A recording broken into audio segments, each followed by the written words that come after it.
we try to address that? How do we make sure that the healthcare dollars we are spent are being put to the best use, both for value, financial value, economic value, but then also for public health value? And that's in investing in primary care, keeping people healthy, keeping Delawareans healthy. And this piece of legislation is not the first thing we did along the lines to try to address that, but it is by far the most significant thing we've done in the 4 years since the Primary Care Collaborative has been meeting. And it's always a real proud thing to see that much work from that many people result in something significant. Too often we see these efforts go on and kind of fizzle out or result in sort of half measures and things like that. But this is a case where we kept pushing despite some confrontation, despite some conflict, despite not always agreeing. And we said, we're just going to keep meeting. We're going to keep hashing this thing out, and we're going to get to something that we can deliver for the people of Delaware. And that's what we're ultimately able to do. And again, it doesn't happen without other people that Senator Townsend recognized. I'm not going to repeat them all because I'll probably leave one out. Every step of the way, meeting over and over again, discussing this with Senator Townsend and I, and leading the Primary Care Collaborative. I thought working with the Health Care Commission was delightful. Yeah.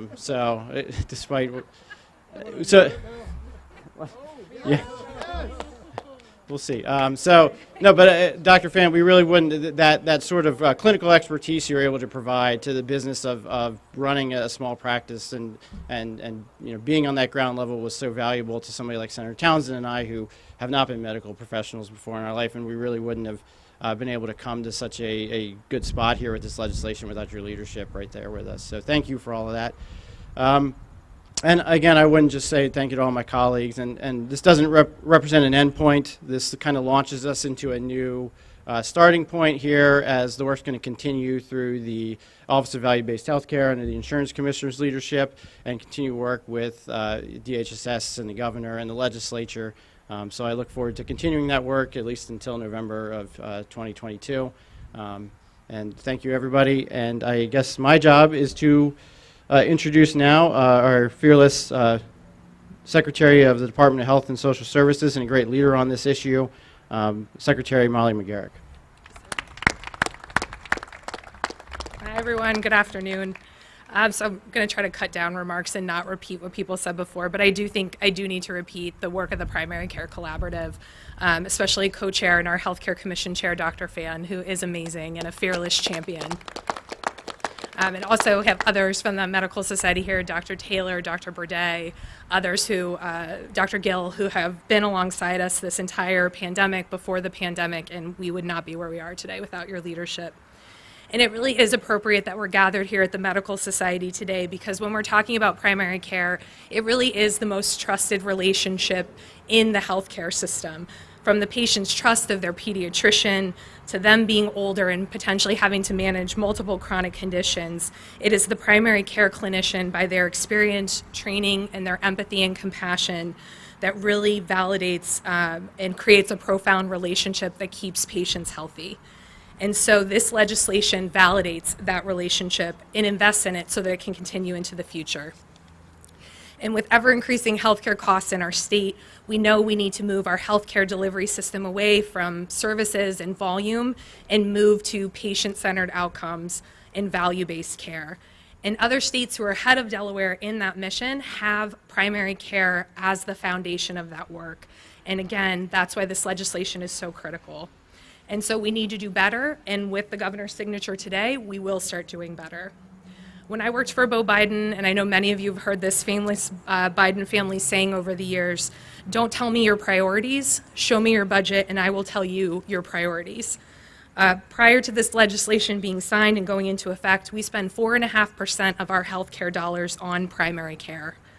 And so this legislation really allows us to put our money where we say our priorities are and create a healthy foundation for Delawareans throughout their lifespan. So it is my honor to be here. Thank you to everyone. And as people have said, the work continues. We have lots more fun ideas. Sorry, Governor.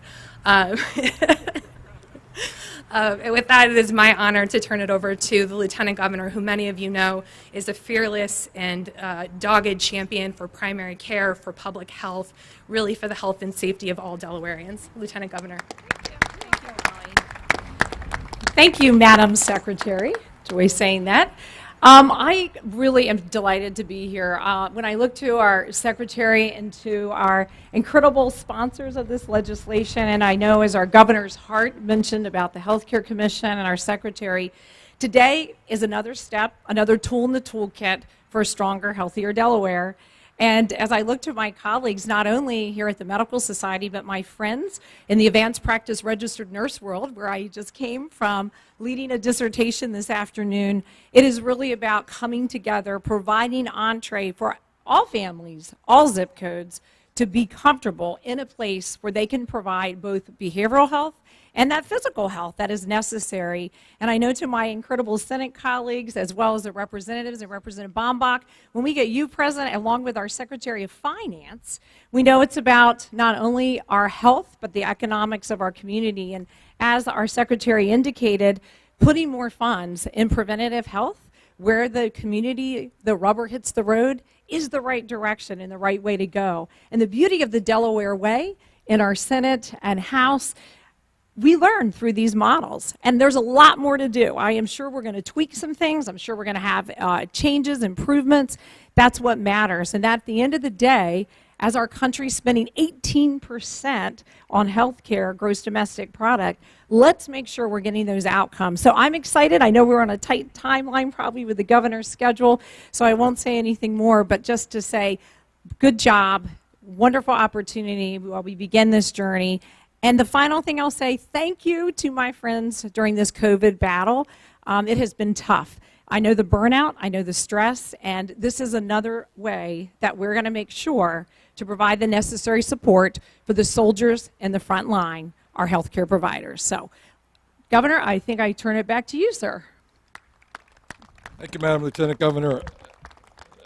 Both Senator Townsend and Representative Bentz have mentioned that this is just the beginning, and it is.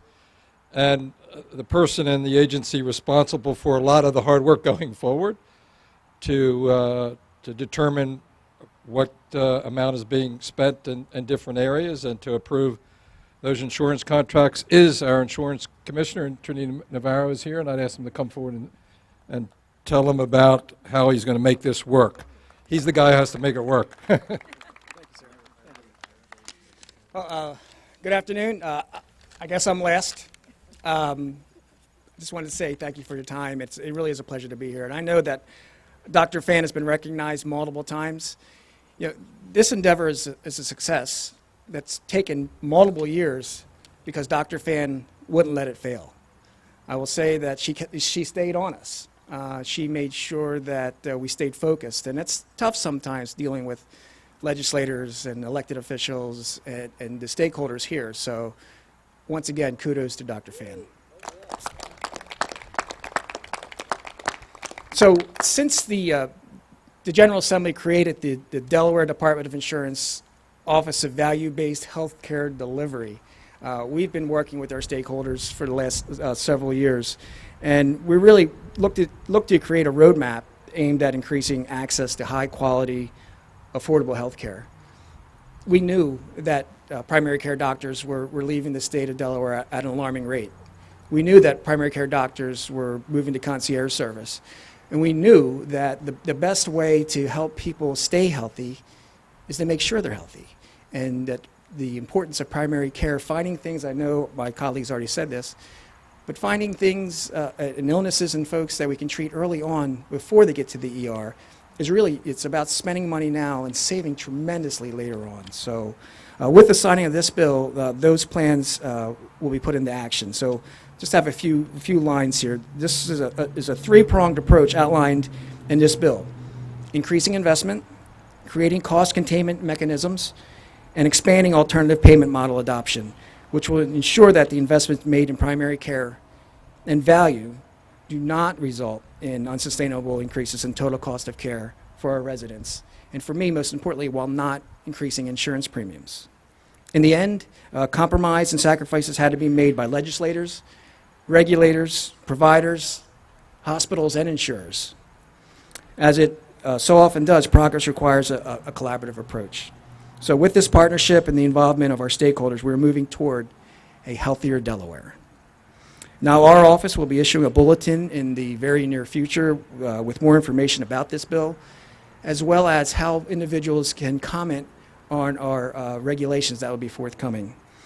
That's it. So I'm going to turn this over to the governor. I just wanted to say that we look forward to implementing the challenges in this bill and providing for individuals for a healthier Delaware. Thank you so very much. Thank you, Mr. Commissioner. We're going to ask anybody who wants to be in the photo. Nancy Fan has to be in the photo. You can't get recognized 5 times and not be part of the... Dr. Gill, I know, has got to be in. All the other members.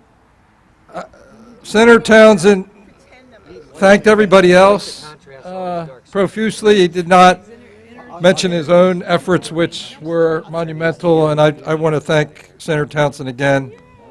And he also reminded me about my reaction after receiving his text message, which was to call Secretary McGarrick and ask her, where is she paying attention?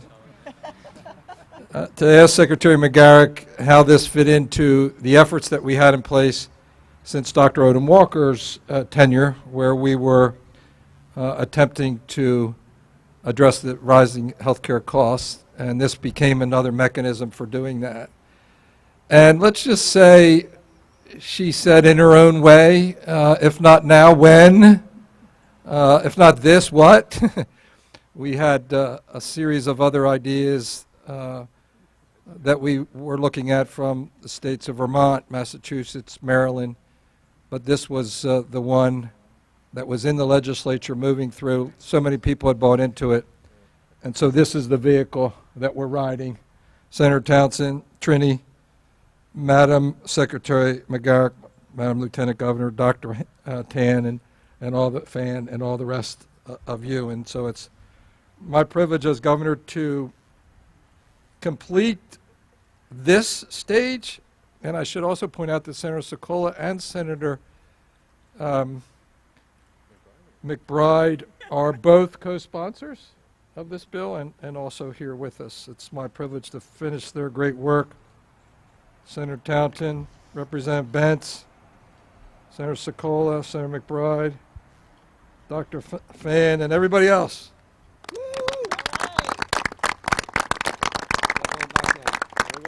Here you go, Trini.